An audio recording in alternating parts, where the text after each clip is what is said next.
Há algumas semanas, a gente mostrou qual foi a pior campanha de cada divisão do Brasileirão e vimos times horríveis que levaram várias goleadas e deram vexame. Então, nesse vídeo, a gente vai ver o contrário. Qual foi a melhor campanha de cada divisão do Campeonato Brasileiro na era dos pontos corridos? Aqueles times que dominaram. Então, já vamos começar com um torneio que é a porta de entrada pro Brasileirão. A Série D. E a Série D não tem tanta visibilidade quanto os outros. Mas não é qualquer time que conquista a Série D, não. É um torneio muito difícil, com vários times disputando.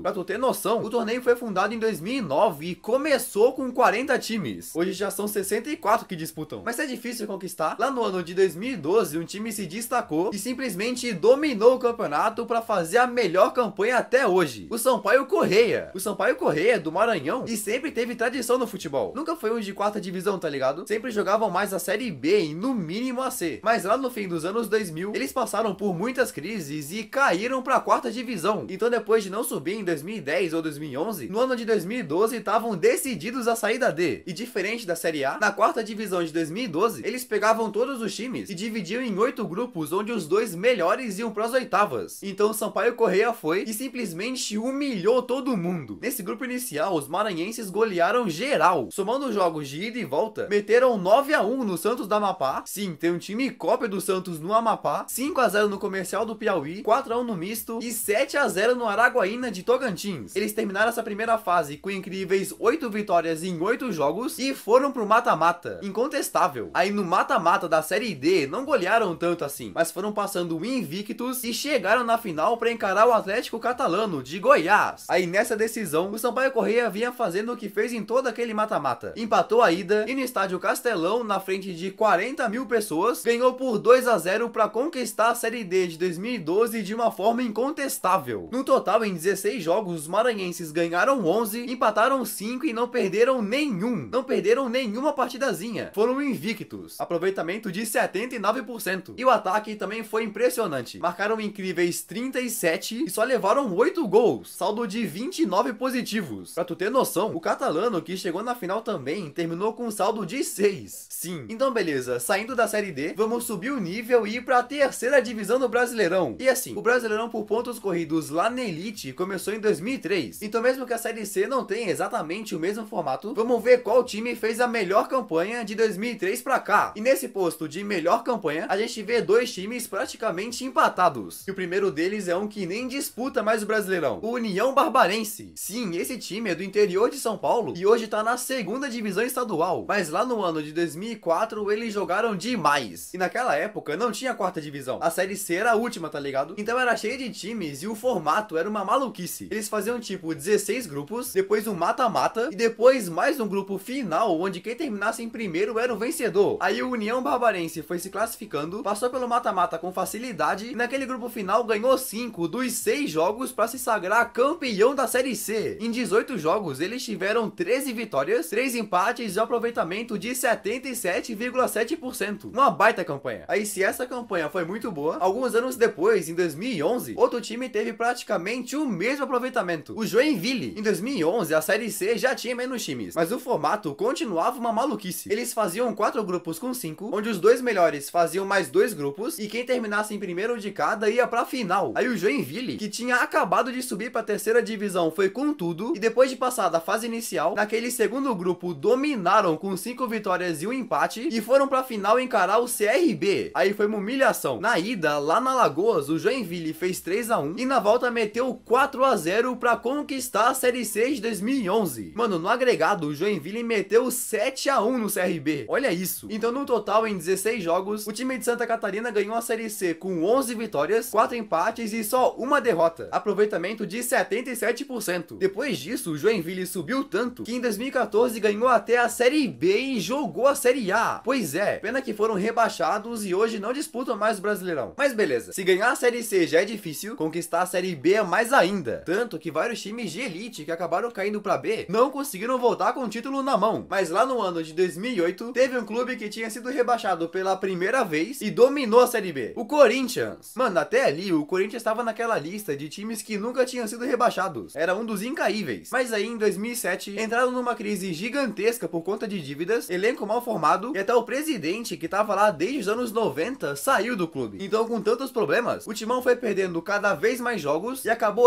rebaixado para a segunda divisão pela primeira vez na história. O Corinthians saía dessa lista de incaíveis e sofreu seu maior vexame de todos. Agora iam ter que se levantar de novo. Então, com essa missão de voltar para a elite, o novo presidente André Sanches contratou o Mano Menezes e jogadores como André Santos, Elias, zagueiro William, etc, para se juntar a Dentinho, goleiro Felipe e companhia. Aí, cara, o Mano Menezes fez o Corinthians jogar muito bem, tanto que na Copa do Brasil, o cara conseguiu levar o Timão até a final. Sim, o Corinthians chegou na final da Copa do Brasil de 2008 e só perdeu pro Sport por gols fora. Pois é, e naquela época a Copa do Brasil acabava muito cedo. Pra tu ver, a decisão foi no dia 11 de junho, quando a Série B ainda tava nas primeiras rodadas. Então, se na Copa do Brasil o Timão passou por todo mundo, na segunda divisão simplesmente dominou. Eles começaram a liderar a Série B logo na segunda rodada e não saíram mais da liderança. Foram ganhando jogo atrás de jogo e alguns deles metendo goleadas, como 4 a 0 na ABC, 5 a 0 no Marília e etc. Então, ainda faltando 6 rodadas para acabar, o Corinthians conseguiu garantir a vaga de volta para elite, um recorde, e conquistou a Série B com 4 rodadas de antecedência. Um domínio gigantesco. Em 38 jogos, o time do Mano Menezes ganhou 25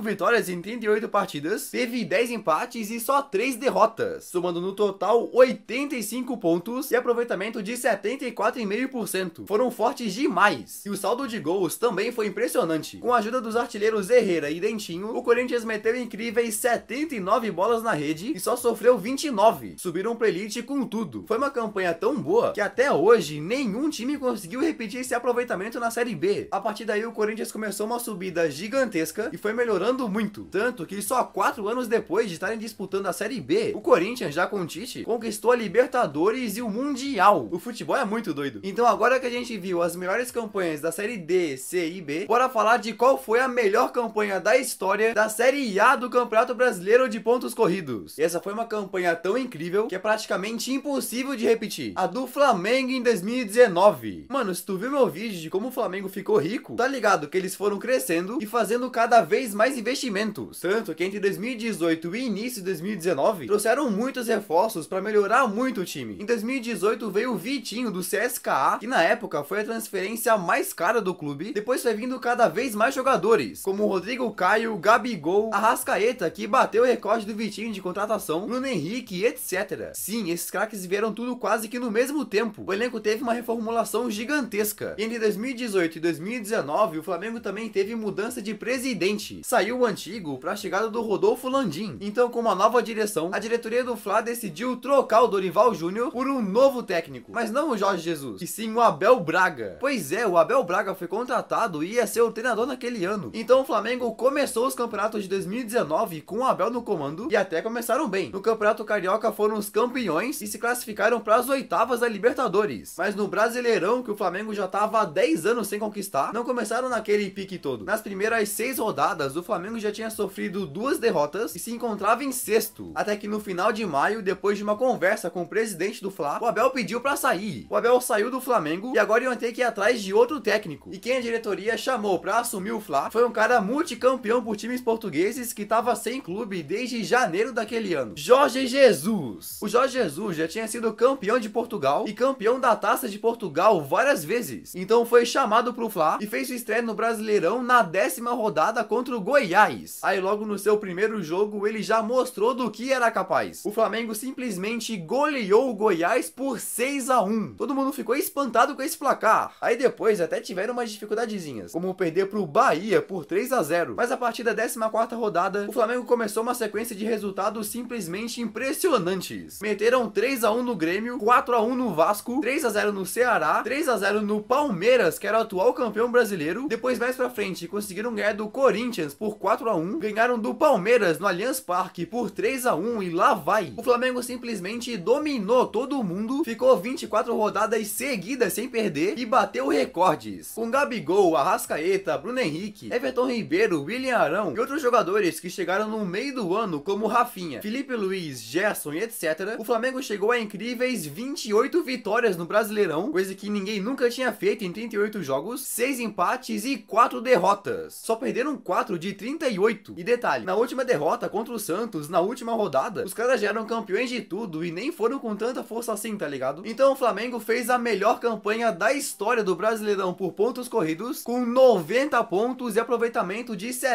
88,9%. Até ali, a melhor campanha do Brasileirão tinha sido o Corinthians de 2015, que ganhou com 81 pontos. O Flamengo conquistou 9 a mais, além de um saldo gigante de 49 positivos. Aquele time vai ficar pra história. Vai demorar muito tempo até alguém bater esse recorde. E aí, o que achou desse vídeo? Gostou? Então compartilha com seus amigos, comenta mais sugestões que eu posso trazer e dá uma olhada nos outros vídeos que eu já postei. Sei que tu vai curtir muito. Então, beleza? Valeu e tchau!